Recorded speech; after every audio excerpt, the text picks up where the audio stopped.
Good evening, ladies and gentlemen. Good evening. We have breaking news coming out of Russia and Ukraine and Romania. Also, we have news coming out of Iran and also out of Washington. If y'all are new to the channel and just dropping in, please drop a follow and subscribe. And drop a like and hit that bell button so you get notified when we come on air. We usually come on air about 4:30 in the evening, Eastern Standard Time, if we have breaking news. If not, then we come on at 10:30 Eastern Standard Time at night to bring y'all the past 24 hours news and keep y'all up to date about what's going on. Overnight, we actually had Russia launch drones towards Romania and actually hit a 10-story apartment building and actually injured 3 people, which one was a child, should I say. Hopefully everybody is okay and is getting treated fast, and hopefully they have a fast recovery. Hopefully it didn't do too much to impact their life. But anyways, further ado, we actually have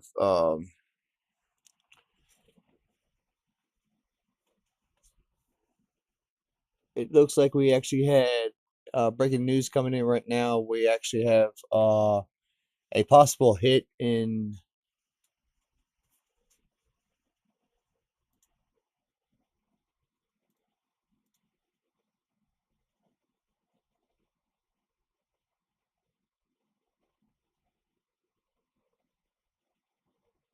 I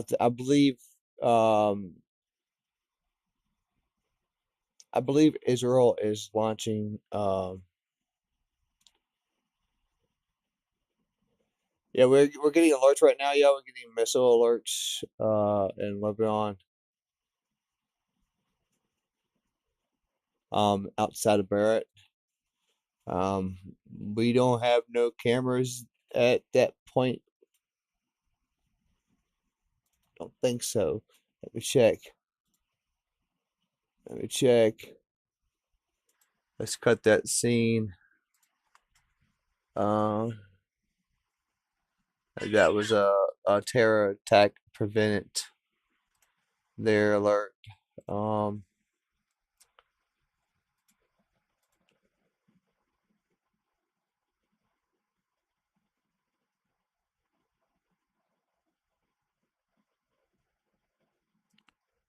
And then I know y'all seen where Russia actually attacked one of Turkey's vessels in the Black Sea. Russia and Turkey saying that it was an accident, so we'll see what happens with that too as well. But excuse me, 1 second. Apologize about that.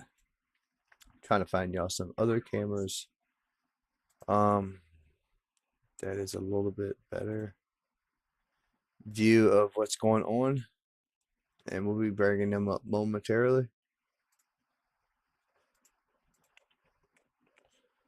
There we go. But we also have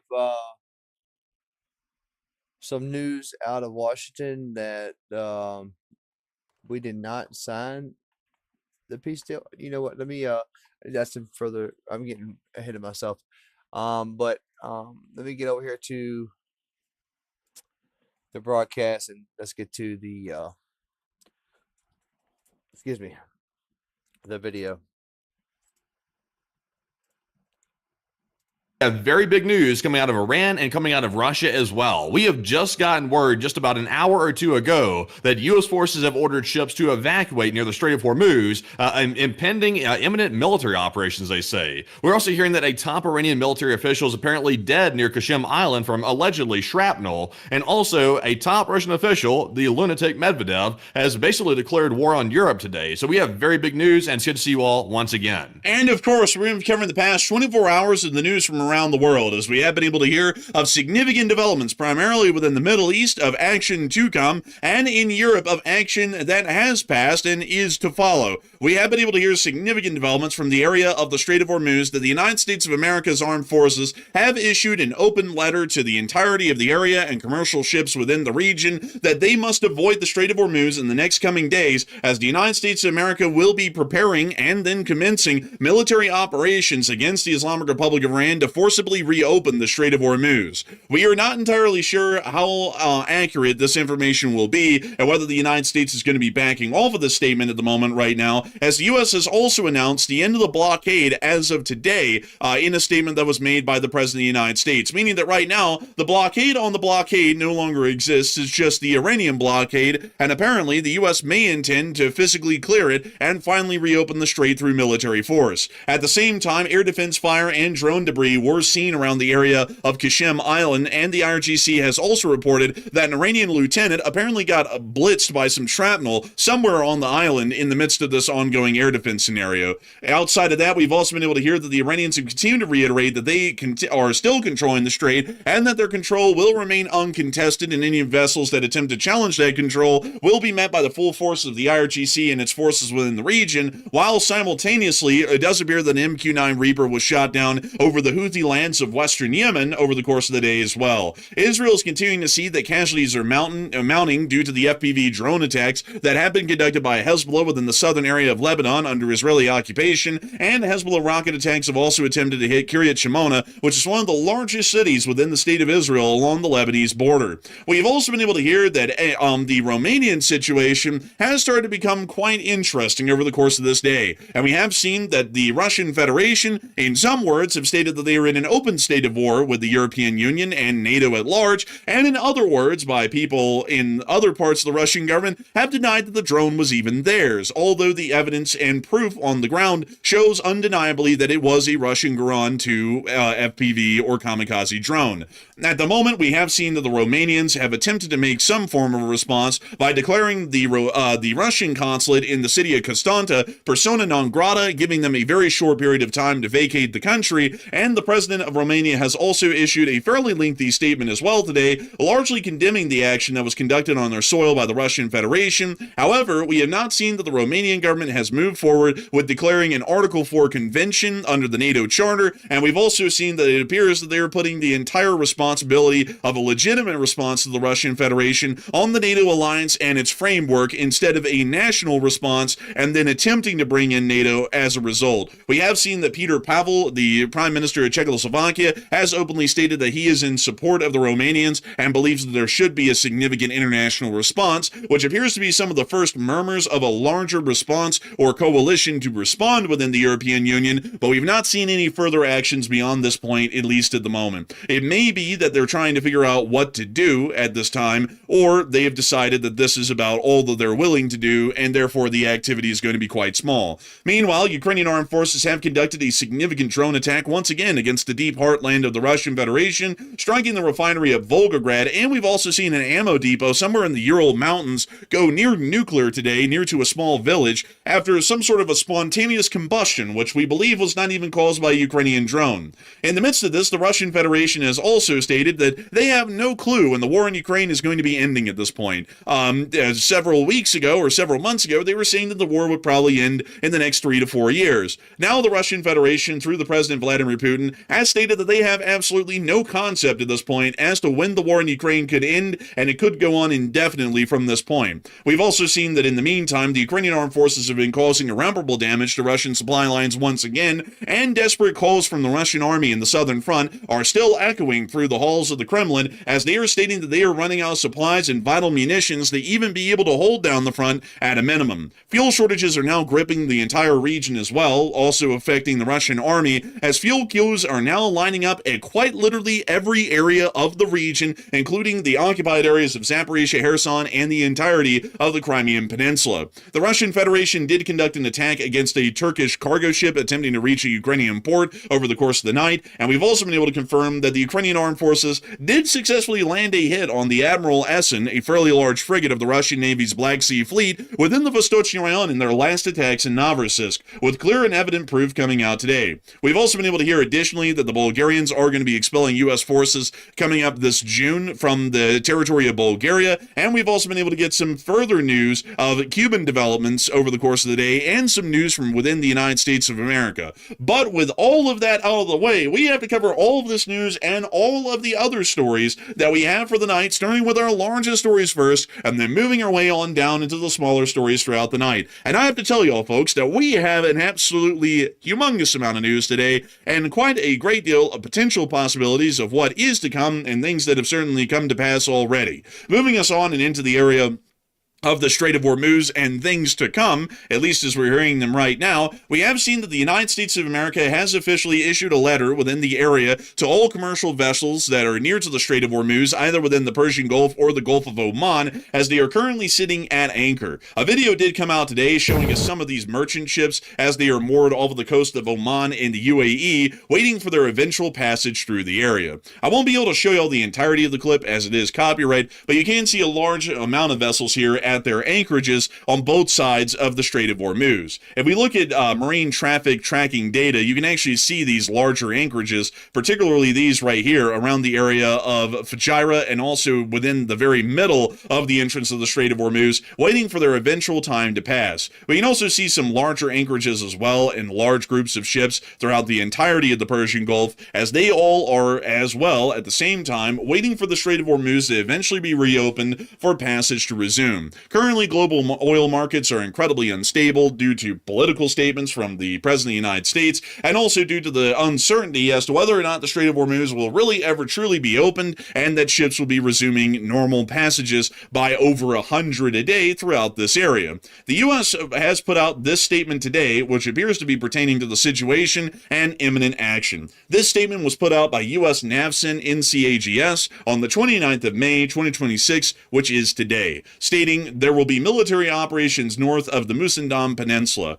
Military operations north of the Musandam Peninsula area of Oman. Military operations will be conducted within the area north of the Musandam Peninsula in the Strait of Hormuz. Iran continues to attempt illegal control of the Strait of Hormuz to include dangerous and illegal mining that places ships and mariners at risk. The United States is committed to freedom of navigation. As a result, the U.S. Navy's Central Command is providing notice to mariners and airmen that dangerous military activities will be taking place. Action. All mariners are advised to avoid the traffic separation scheme of the SOH, coordinate transit of U.S. naval cooperation and guidance for shipping NCAGS, maintain continuous watch on VHF Channel 16, comply immediately with instructions from U.S. forces, navigate in accordance with COREGs, and additional warning, Iran continues to attempt to impede mine clearance and safe transit of the Strait of Hormuz. U.S. forces operating in the Strait of Hormuz are on high alert for Iranian attack. Vessels are advised to follow the direction of U.S. forces. Any vessels that do not comply with the direction of U.S. forces may be determined an imminent threat and subject to proportionate measure of self-defense in accordance with international law.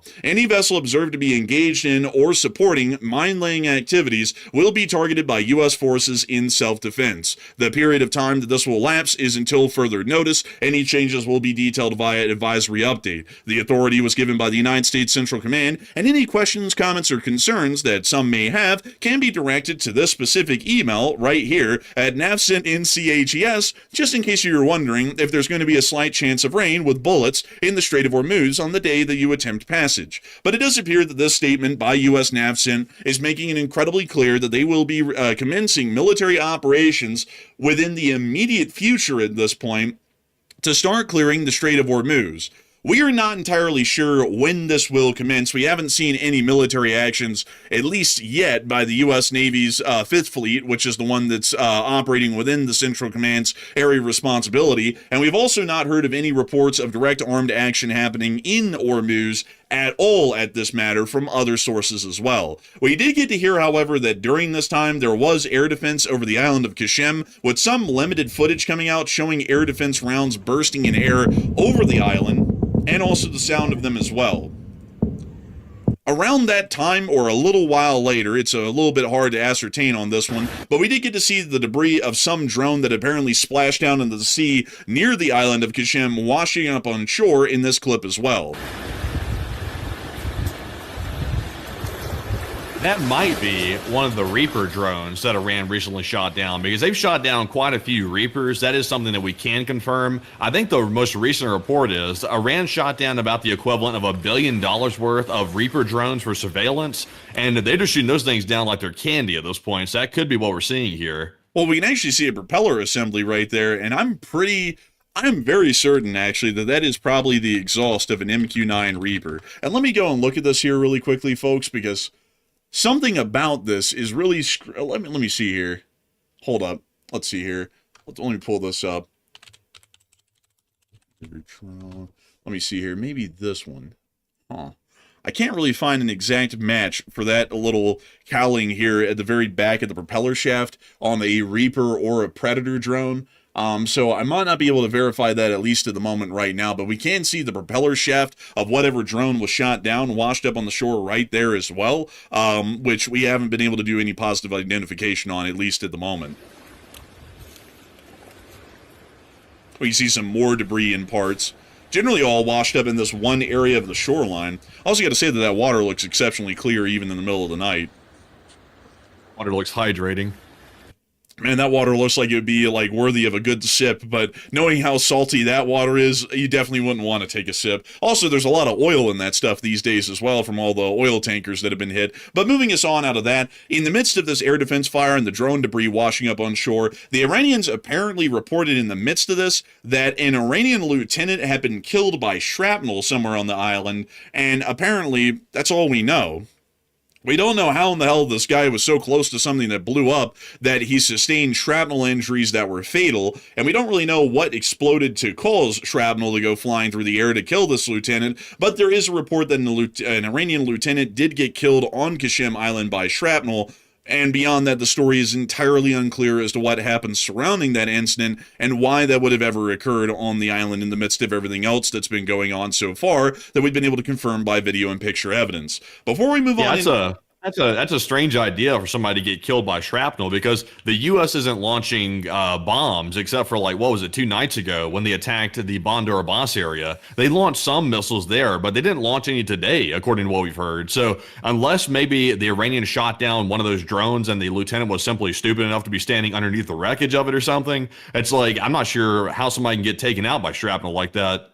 There is a possibility. This is something that I was thinking, but I'm not entirely sure how true this could be, but a possible scenario is that when they were firing their anti-aircraft guns, one of the anti-aircraft guns, due to them being fairly worn out and being in service for decades, may have had a breach failure where the breech of the autocannon may have ruptured and exploded, and whenever that happens due to a warping or deteriorating of the metal in the breech, it largely goes off like a small bomb or a hand grenade and sends scalding hot shrapnel flying throughout the area, most likely into the crew, which could end up injuring or killing a good amount of them, especially if there's a critical failure like that. That's a possibility. I see some people in the chat saying that the guy might have been fragged.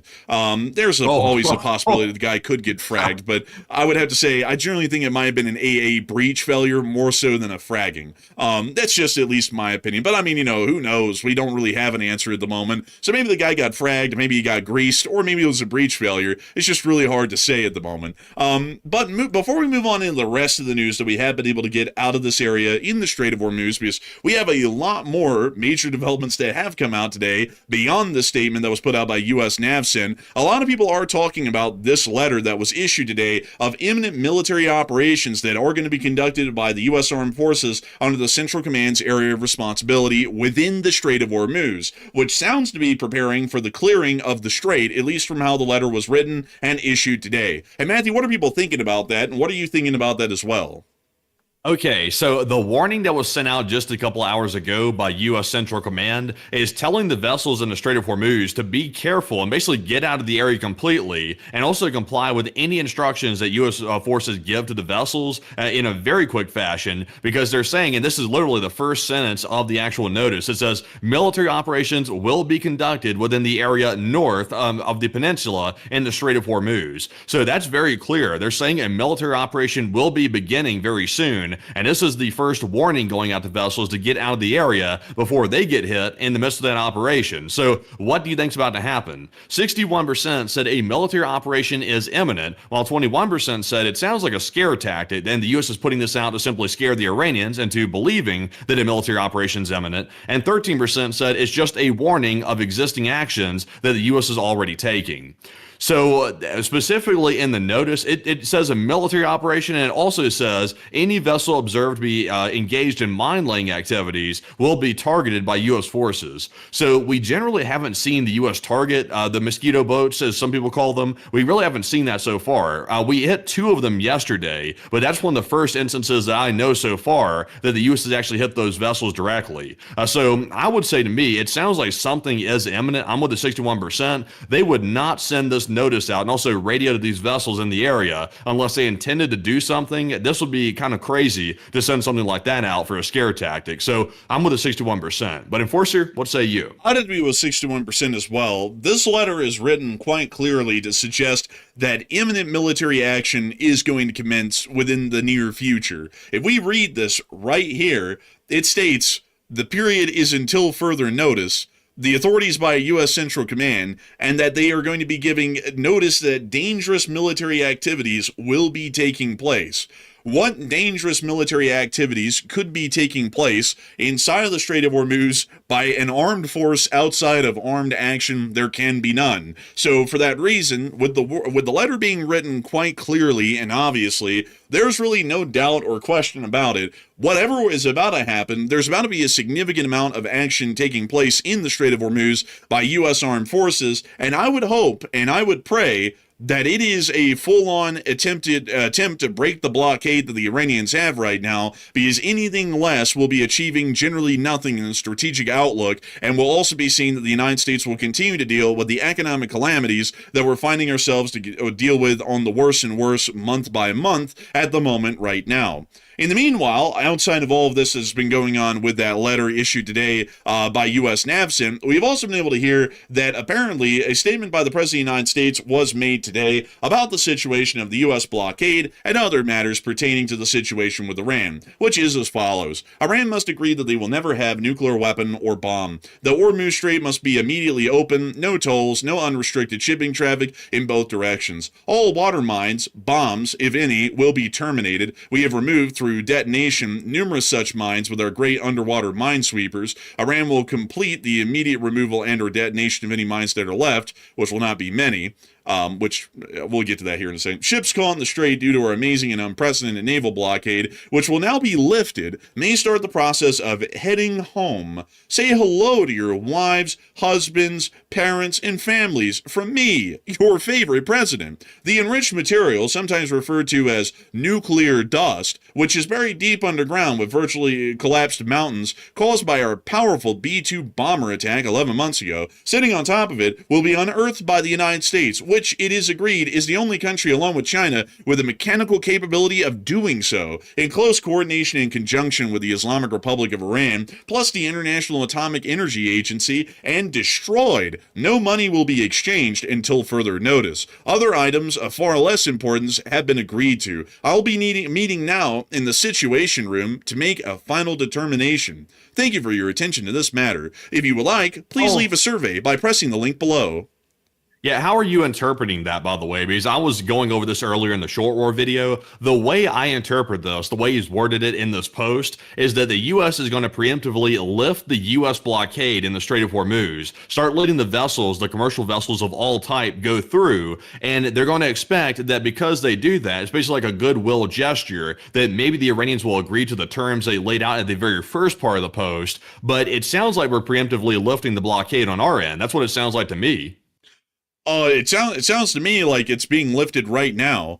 It says which will now be lifted. It doesn't say anything about, it will be lifted once the Iranians do this, that, or the other. This is just saying it's going to be lifted. So it sounds like the U.S. blockade has ended today. The one that was supposed to, by the way, bring Iran to its knees and force them to achieve, reach all of our demands. They haven't done that yet, and we're already ending the blockade, so it looks like it didn't really achieve anything. But it sounds to me like the wordage is pretty clear. Ships caught in the strait, due to the blockade, which will now be lifted, may start the process of heading home. There really isn't any stipulations to that. It's made as a clear statement of they can start leaving and heading to wherever they came from today. Yeah, that's what it sounds like to me. It sounds like they're lifting it right now, which makes me wonder, at this point, like for example, Operation Freedom or whatever that operation was called, that we were escorting the commercial vessels through the Strait of Hormuz using the U.S. naval vessels, which is in dispute, by the way. Some people say that they never did it and they simply just told the ships to go through. We don't even know the details about that, but we backed off of that operation at the request of Pakistan, they say. Now we're backing off the U.S. blockade at the request of nobody, apparently. Apparently the U.S. just decided to do that without the request of Pakistan. So I don't know. Like, it seems like an odd thing to do because they were swearing that if they keep the U.S. blockade up in the strait, that Iran would come crashing down. Now apparently we're lifting it, and we're expecting Iran to play ball at this point because we're lifting it. I'm not really sure what the thought process is behind that.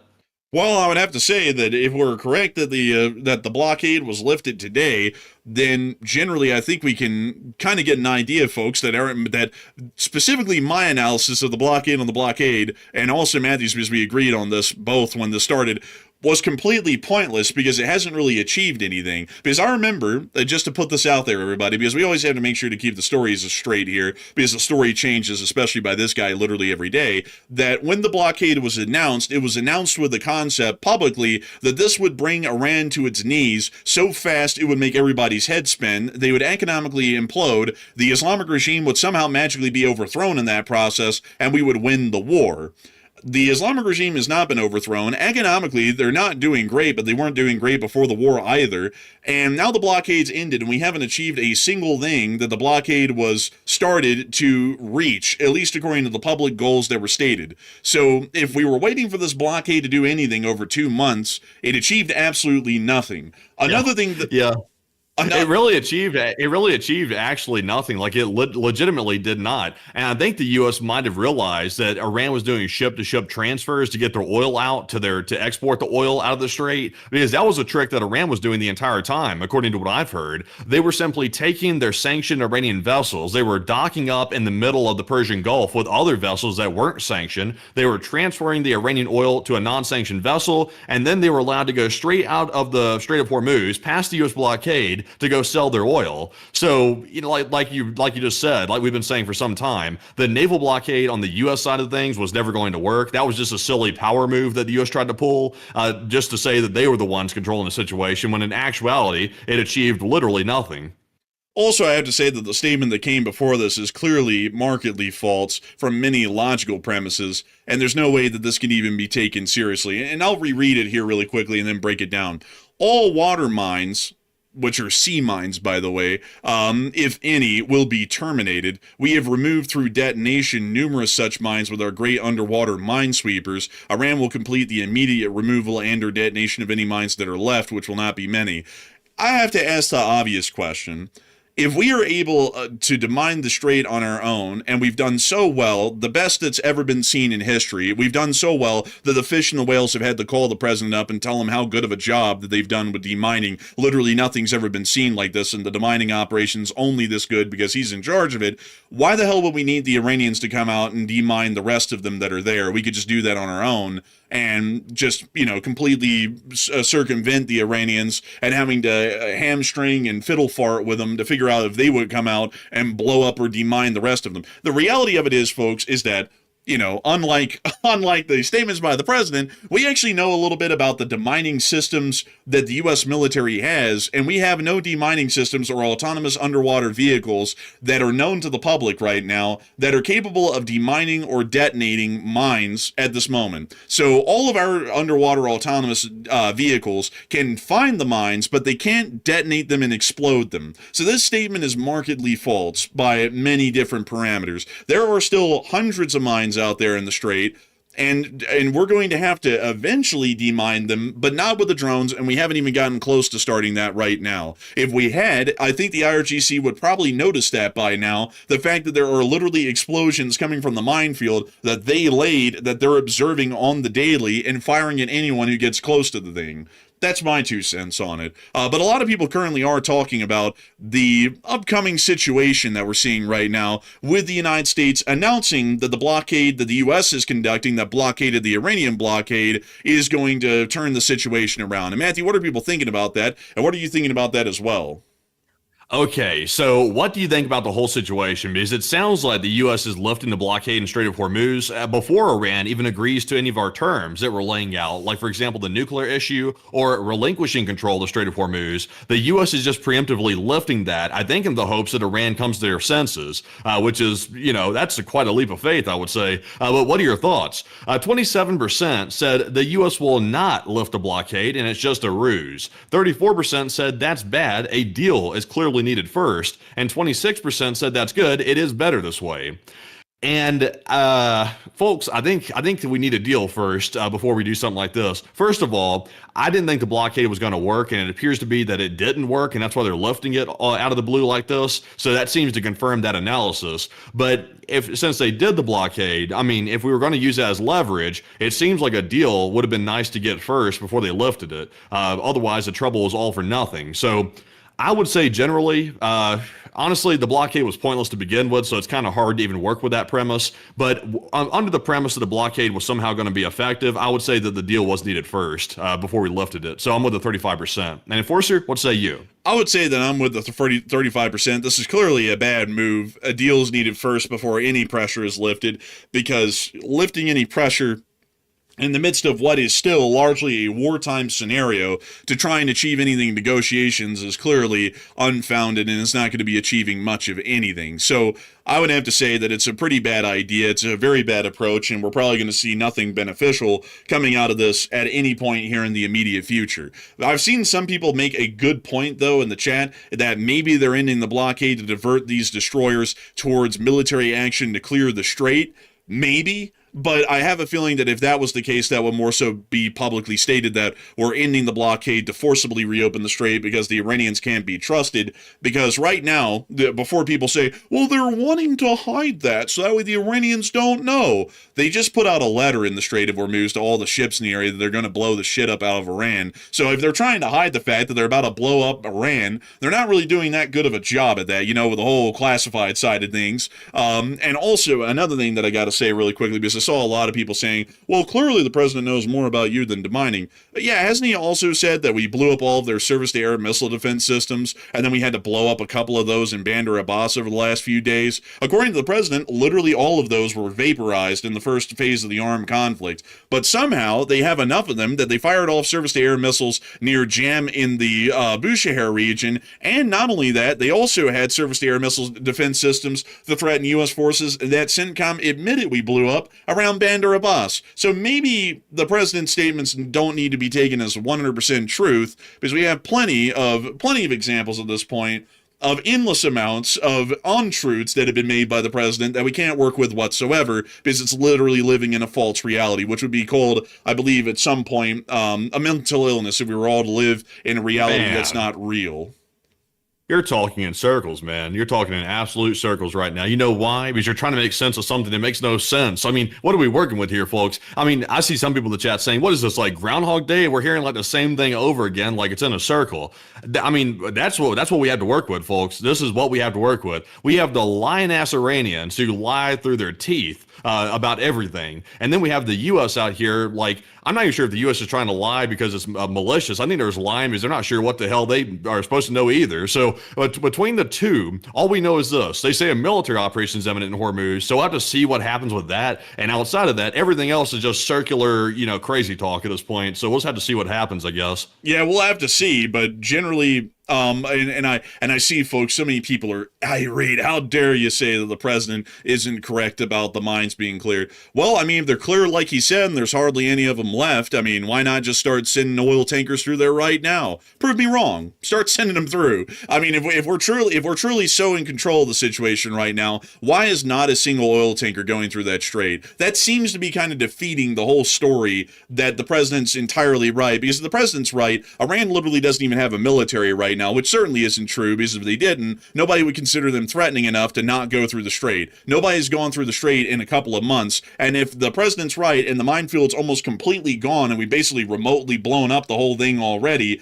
why the hell do we even need to go negotiate with Iran to reopen it? They have no hand. They don't even have any way to keep the strait closed at that point, because the minefield's gone, and we would be able to blow up any of their surface anti-ship threats that they have on shore. So clearly all those statements are completely untrue, because if you use your brain and, you click around the gears, I know some people, have gotten brain rotted, so it would be kind of hard to get that going. But if you click all the gears together, clearly none of that can be true. But moving us on from that, we have been able to hear some other news as well. According to the Iranians, and I want to make this clear that according to the Iranians this is the case, but the U.S. has adamantly denied that this was ever proposed. But according to the Iranians, the U.S.-Iran peace deal included a $300 billion construction fund for the Iranians. The program is being called an International Investment Fund, which the U.S. would facilitate in the final deal.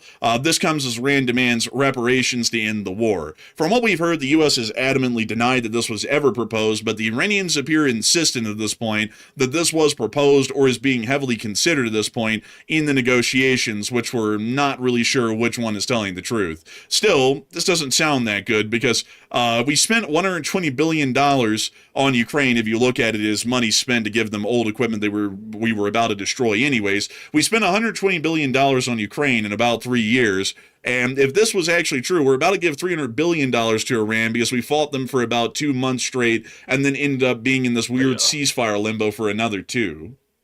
I don't buy this for a second. This is something that the Iranians are lying about. I don't buy this. There's no way that this administration is going to give out $300 billion to the Iranians for some reconstruction fund. That's I'll call bogus on that one. I have a feeling that that's probably bogus, but we have to report it, folks, because these days we never know with the talks what is true or not. So we have to give it its fair due of reporting it. But once again, folks, the Iranians do lie out their teeth, just like the U.S. government. This might be entirely unabasedly untrue. But moving us on out of that, we've also been able to hear that apparently at the same time, the Department of the Treasury, in this incredibly long and lengthy letter, of which the text font is so small I can hardly read it, has apparently implemented new sanctions and blacklisted global networks that impersonated American small businesses to supply the Iranian military. So we do understand that some additional sanctions have been leveraged today against the Islamic Republic of Iran at this moment to be able to try and slow down some of the arms provisions, most likely in small arms, to the IRGC and their forces. We've also been able to additionally hear that in the Situation Room meeting today, apparently the president is trying to make a final determination on a tentative Iran deal concluded after roughly 2 hours.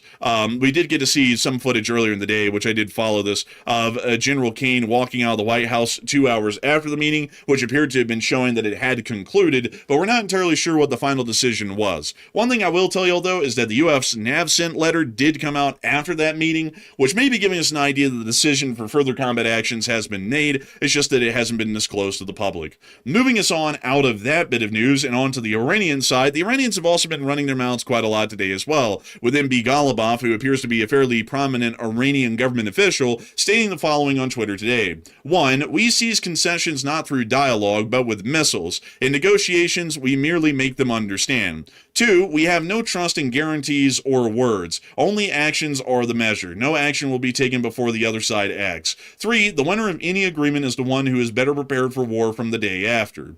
Yeah, the Iranians, man, I'll tell you what, as peaceful as a bull, the Iranians are, honestly, at this point. I mean, this is absurd to put a statement out like this. Like, this guy right here is the Speaker of the Iranian Parliament, by the way. That's who MB Ghalibaf is inside the Iranian government. So he holds quite a bit of power in their parliament.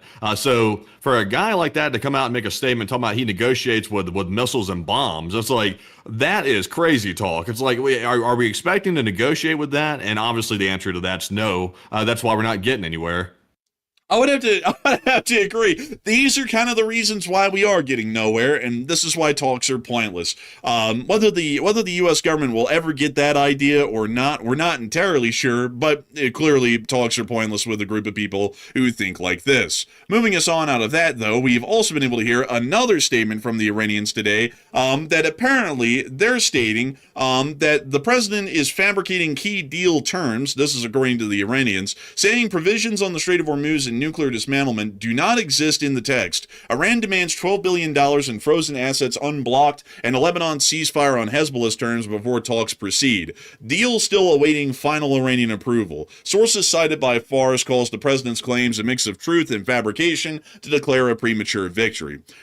Which at this point I have to say is kind of obvious because, we've been watching, people from the White House say that a deal is hours away every day for weeks, and clearly a couple of weeks is longer than a few hours, and we haven't seen a deal made yet, so I'd actually have to believe that one has to be true to some extent. We also been able to hear that apparently the Iranian Foreign Ministry also stated today it's prohibited for any ships to pass through the Strait of Hormuz without coordinating beforehand with Iran. In terms of a future framework for managing the strait, this is up to the two states that own this waterway, Iran and the Sultanate of Oman.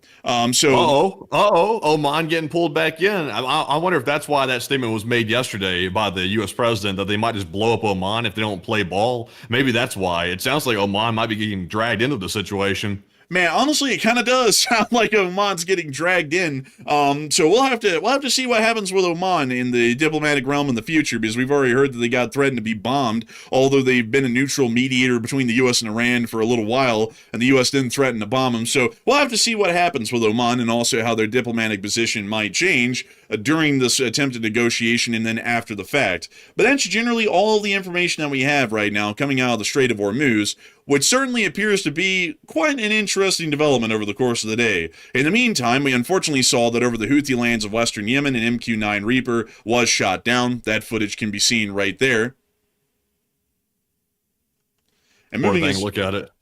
Man, honestly, sad little critter. And moving us on up from that, we've also been able to see that a Hezbollah rocket alert was given within northern Israel near Kiryat Shimona, which appears that they're getting rocketed again. And we also saw that Hezbollah is continuing to use FPV drones to target and strike Israeli forces throughout the entirety of southern Lebanon, with some footage here showing some of their hits that they've been able to land. FPV drones, by the way, folks, are starting to change the face of warfare as we've seen it in most areas of the world, especially inside of southern Lebanon, as it appears to have given Hezbollah what we can almost describe as equal footing against the Israelis in most engagements, because while the Hezbollah forces are not able to engage the Israelis in open fighting and succeed, these FPV drones are starting to cause significant losses, almost parallel to that of the Hezbollah forces that we're seeing inside of southern Lebanon at the moment.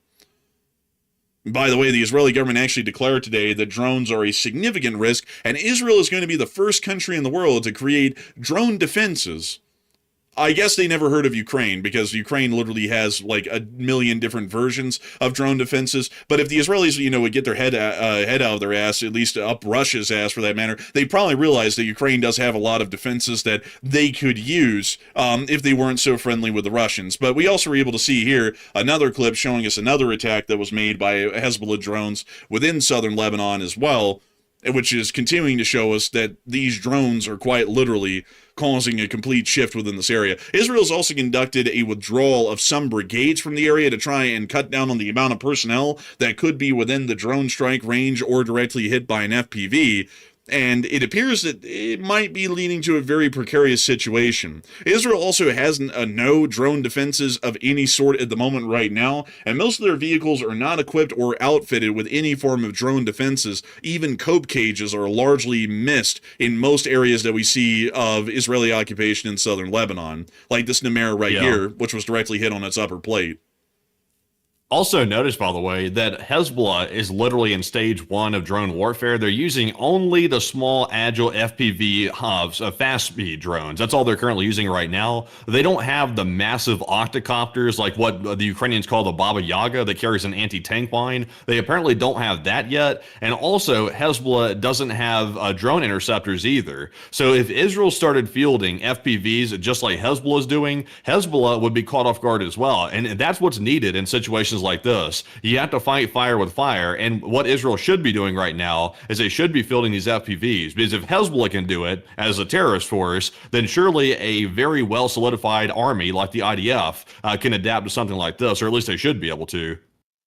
Yeah, I would have to say they should be able to prepare some anti-drone defenses, but what's interesting, folks, is that we've seen, I would have to say, folks, Israel is wildly inflexible in the modern day with any types of counters or evolutions in their fighting style to be able to deal with modern threats, generally against drones. We see that they have no long-range defenses against drones that is effective. Say, for example, gun-based air defense systems. As a matter of fact, they are still researching and developing missile-based air defense systems, which are incredibly expensive to operate and cannot fire in the rate required to be able to shoot down large swarms of incoming kamikaze drones like Shaheds. And even on the front line, we've seen that basically no drone defenses exist, and if they do, they're incredibly small and largely inadequate. It's a little bit interesting to note that because a lot of people always talk about how the Israeli military has a significant amount of prowess and is always thinking ahead, and they've been watching the war in Ukraine for 4 years and are now dealing with drone warfare in Lebanon, and they're acting like drone warfare is just becoming a threat today when it's been a threat for about 4 years at this point. Really more so the entirety of 6 years since the beginning of the second Nagorno-Karabakh war in Azerbaijan and Armenia around 6 years ago to this day. Moving us on out, though, of the Middle East, we've also been able to hear of some other significant developments pertaining to the situation and the drone attack that occurred by the Russian Federation in the city of Galati, Romania, just yesterday.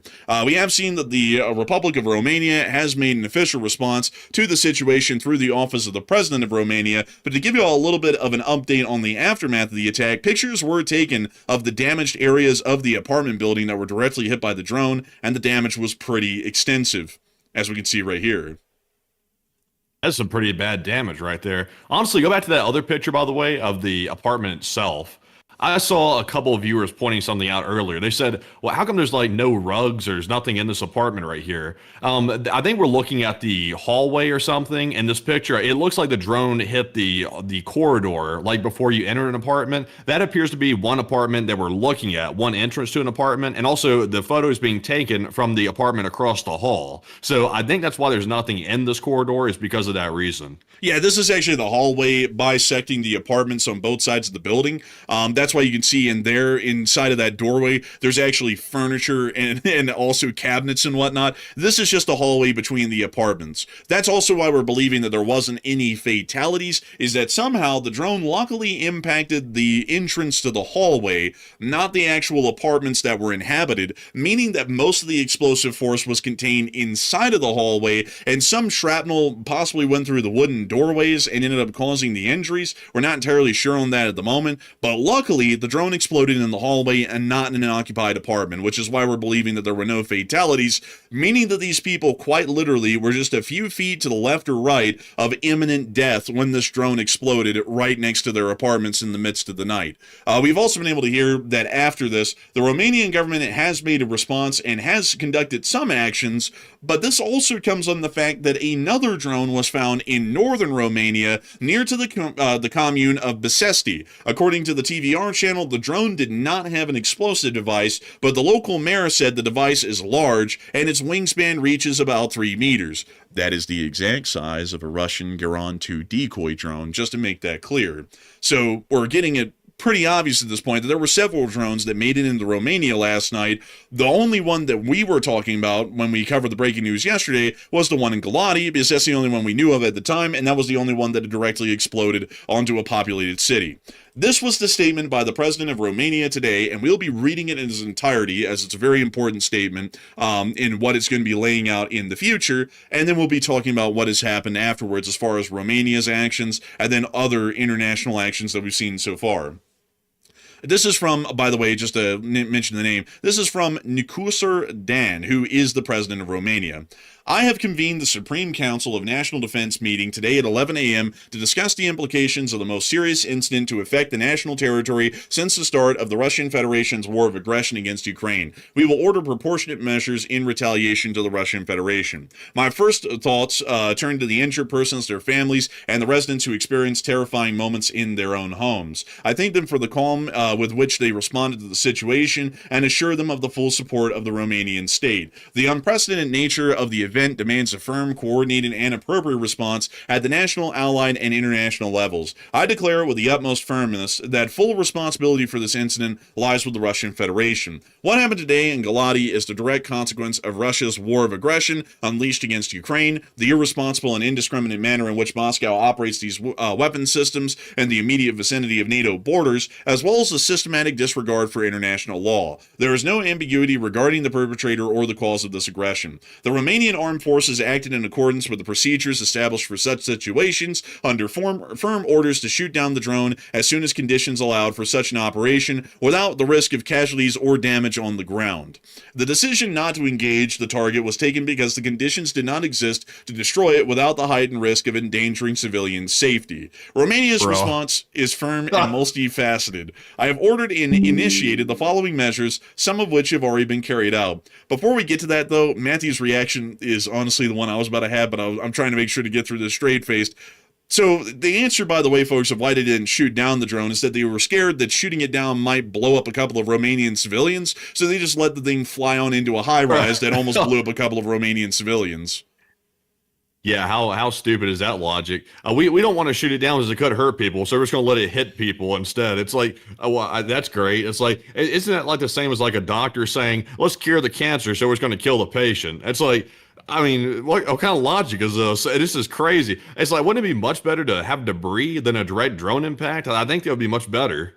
Man, this is like saying, the police were concerned that the drunk driver might end up harming himself or others due to his erratic driving behavior, so we didn't try and pull him over or stop him, and he ended up careening into a tree and also T-boning an SUV and ended up wounding several people and also ending himself in the process by running straight into a tree at 100 miles an hour. It's like, that's kind of like the response that the Romanians had, and this is absolutely stupid. If there is a flying bomb over your country's airspace, then the priority is to shoot it down before it gets over a city, reminding you all that there is literally nobody living between Galati and Renai on the Danube River. You can shoot that thing down in the middle of a farm field, and there's basically nobody living anywhere except for the town of Grinder, apparently, that's right there on the Danube. Outside of that, you could have shot it down anywhere, and nobody would have been in a threat of death because it most likely would have blown up in a field. So I don't really understand the logic here behind this one. I think this is largely trying to explain away the whole deal, but it's quite ridiculous, to be entirely honest with y'all.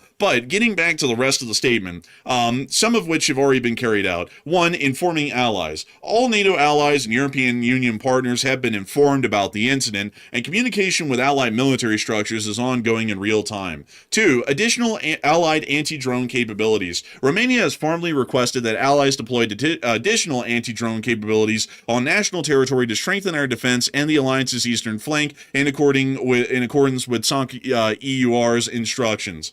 Alerting the UN Security Council, Romania will formally inform the United Nations about this brutal and repeated violation of international law by the Russian Federation. The Ministry of National Defense, the Ministry of Internal Affairs, the Department for Emergency Situations, and Romanian Intelligence Service have been mobilized. Together with the local authorities in Galati, they are managing the consequences of the incident on the ground. A full investigation has been launched in the circumstances of the drone's fall, and technical expertise has been ordered to recover fragments for the precise identification of the weapon type and trajectory. I've asked the Ministry of Foreign Affairs to immediately present a series of measures to be taken regarding relations with the Russian Federation, proportionate to this extremely serious situation. Romania is a NATO member state and will not accept in any way the war of aggression waged by Russia against Ukraine to be transferred onto its citizens. The defense of national territory and Romania's citizens remains with my supreme duty as provided by the Constitution. It is a duty whose fulfillment we assume together with our allies, and today, as every day, we are stronger together. Romania's support for Ukraine, political, humanitarian, military, and on the path of European integration